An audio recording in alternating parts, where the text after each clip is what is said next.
do do do Josh Review. Hello everyone, welcome to another song review with me, Joshua Smith, and today we're going to be doing the song The Blacker the Berry by Kendrick Lamar. It was released February 9th on 2015, this year of course. The album is to be announced. It's actually going to be on his upcoming third album, so when there's information on that, I'll see what I can do about that. But anyways, of course, it was written by Kendrick Lamar. Some chart information about it. It peaked at number 13 on the US Billboard Bubbling Under Hot 100 chart, and number 48 on the US Billboard Hot R&B Hip Hop Songs chart. And it's released on the label Top Dog, Aftermath, and Interscope. So without further ado, let's get this started.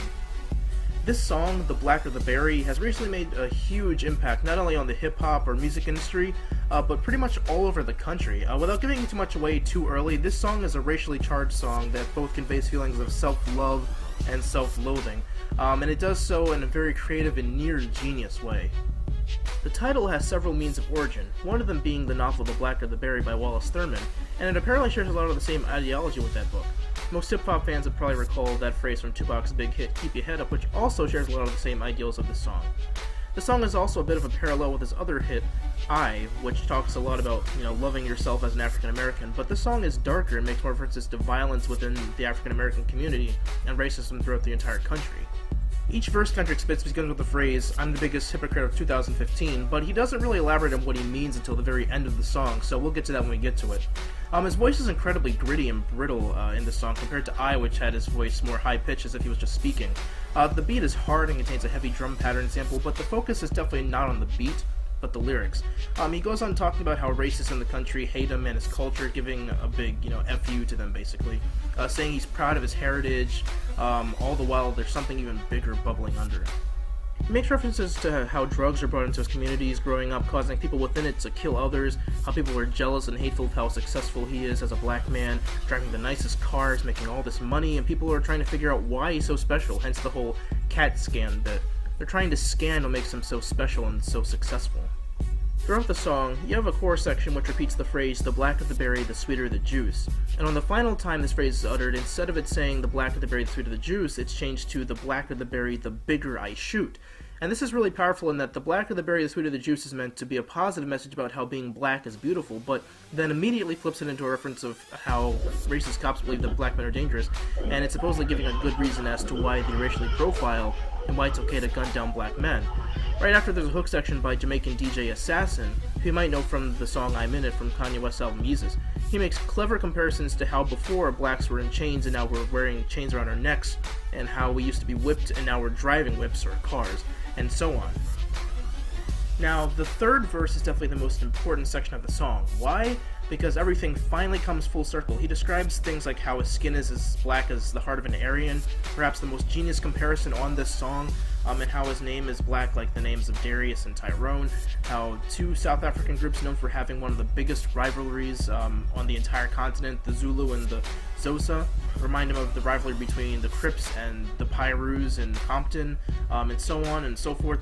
Finally, by the time the final line comes along, the whole I'm the biggest hypocrite of 2015 that he keeps repeating makes sense. I'll read this line to you straight from the song. So why did I weep when Trayvon Martin was in the street, when gangbanging made me kill a nigga blacker than me? Hypocrite. That right there is the whole basis of the song, and it comes to at the very end. Throughout the whole song we're wondering, why is he saying that he's a hypocrite after defending black culture?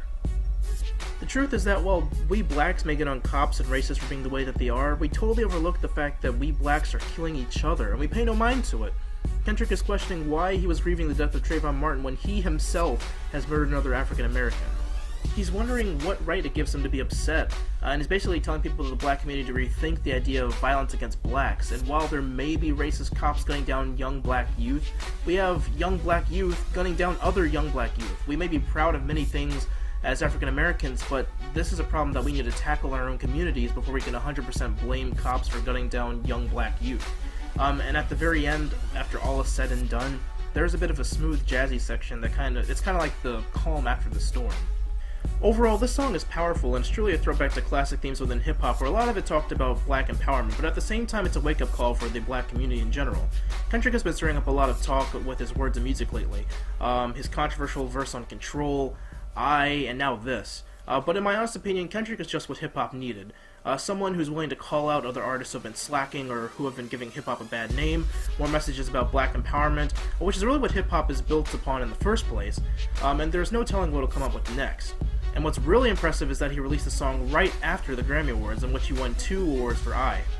I'm looking forward to his upcoming album, and which this and I will most likely be on.